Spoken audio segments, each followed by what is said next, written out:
नमस्कार, मैं Mohan Dubey. VSRS news में आप सभी का स्वागत है। आइए नजर डालते हैं देश और दुनिया की तमाम टॉप 10 खबरों पर। संविधान दिवस के मौके पर संसद के सेंट्रल हॉल में आयोजित कार्यक्रम में पीएम मोदी ने सभी सांसदों को संबोधित किया। इस कार्यक्रम में बोलते हुए प्रधानमंत्री नरेंद्र मोदी ने कहा कि आज का दिन बाबा साहेब अम्बेडकर और डॉक्टर राजेंद्र प्रसाद जैसे दूरंदेशी महानुभावों का नमन करने का दिन है। आज का दिन इस सदन को प्रणाम करने का है। पीएम मोदी ने कहा कि आज 26 नवंबर हमारे लिए एक ऐसा दुखद दिन है जब देश के दुश्मनों ने देश के भीतर आकर मुंबई में आतंकवादी घटना को अंजाम दिया।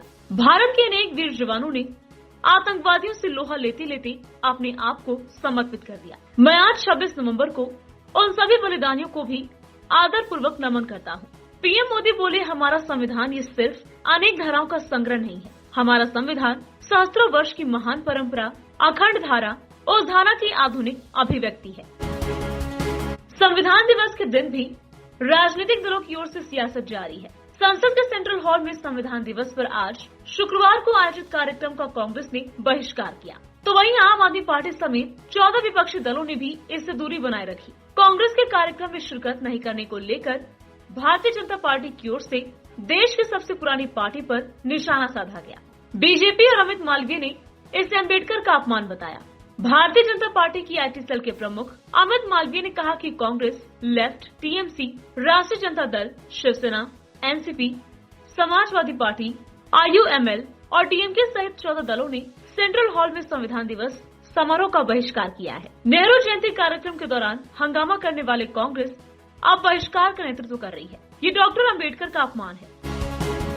3 कृषि कानूनों के खिलाफ दिल्ली के बॉर्डर पर चल रहे किसानों के धरने को आज 1 साल पूरा हो चुका है। गाजीपुर समेत सिंघू, टिकरी और शाहजहांपुर बॉर्डर पर किसान महापंचायतें शुरू हो गई हैं। पश्चिमी उत्तर प्रदेश के कई जिलों से सैकड़ों किसान गाजीपुर बॉर्डर पर पहुंचे हैं। यहाँ राकेश टिकैत, योगेंद्र यादव सहित कई किसान नेता मौजूद थे। टिकैत ने किसानों को संबोधित करते हुए कहा कि MSP पर गारंटी कानून बने, 750 मृतक किसानों के परिवारों को मुआवजा मिले, किसानों पर दर्ज मुकदमे वापस हो, अन्य समस्याओं को हल करने के लिए कमेटी बने।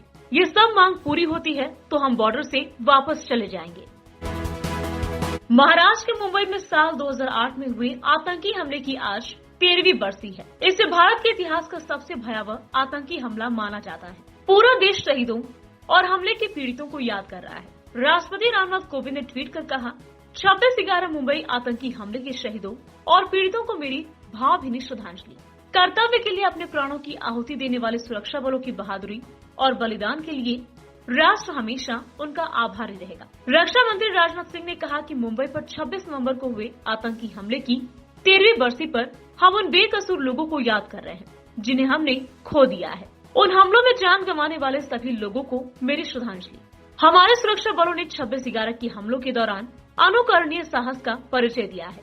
मैं उनकी बहादुरी और बलिदान को सलाम करता हूँ। विदेश मंत्री S जयशंकर ने हमले के समय की तस्वीर शेयर करते हुए अपने ट्वीट के कैप्शन में लिखा है, कभी नहीं भूलेंगे।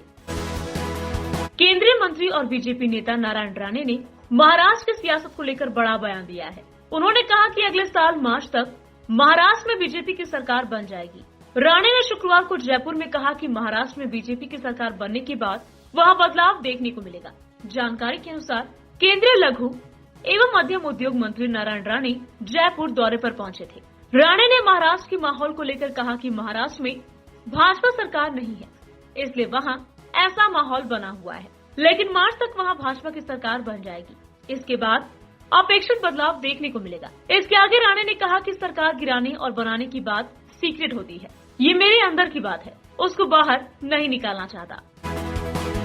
बिहार को शराब सहित हर तरह के नशे से मुक्त करने के लिए सबसे बड़ा अभियान का शुभारंभ मुख्यमंत्री नीतीश कुमार ने किया है। नशा मुक्ति दिवस के मौके पर मुख्यमंत्री नीतीश कुमार ने आजीवन शराब सहित किसी तरह के नशे का सेवन नहीं करने के लिए पूरे बिहार वासियों को संकल्प दिलाया। उन्होंने इस खास मौके पर जागरूकता रथों को रवाना किया जो आम लोगों को नशे की बुराई के बारे में बताएंगे। सीएम ने कहा कि दूसरों को भी शराब के सेवन के लिए प्रेरित नहीं करना है।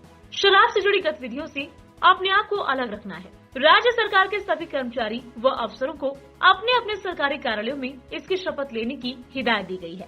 सभी को इससे जुड़ा शपथ पत्र भरकर उस पर हस्ताक्षर करना है, जिसकी प्रति DM के माध्यम से मुख्यालय तक आएगी। दिल्ली विधानसभा का एक दिवसीय विशेष सत्र का आगाज हंगामेदार रहा। विपक्षी विधायकों ने सदन शुरू होते ही दिल्ली में वायु प्रदूषण को लेकर हंगामा शुरू कर दिया। इस पर विधानसभा अध्यक्ष रामनिवास गोयल ने नाराज होते हुए इसके लिए भाजपा को ही जिम्मेदार ठहराया। उन्होंने कहा कि दिल्ली में प्रतिबंध के बावजूद भाजपा ने खूब पटाखे फोड़े। इसी बीच विधानसभा अध्यक्ष का गुस्से के साथ ही दर्द झलक पड़ा। सभापति गोयल ने कहा कि भाजपा ने दिल्ली का गला घोट दिया। प्रदूषण की वजह से जंतर मंतर पर प्रदर्शन करवाते हो कि पटाखे चलाएंगे।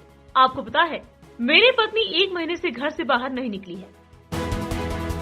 भारत पाकिस्तान के विभाजन को लेकर संघ प्रमुख मोहन भागवत ने बड़ा बयान दिया है। राष्ट्रीय स्वयंसेवक संघ चीफ ने गुरुवार को नोएडा में एक पुस्तक विमोचन कार्यक्रम में कहा कि विभाजन कोई समाधान नहीं था। न तो भारत इससे खुश है, न ही इस्लाम के नाम पर इसकी मांग करने वाले। उन्होंने कहा कि मातृभूमि का विभाजन कभी न मिटने वाली वेदना है। ये दर्द तब खत्म होगा जब विभाजन निरस्त होगा। ये नारों का विषय नहीं है।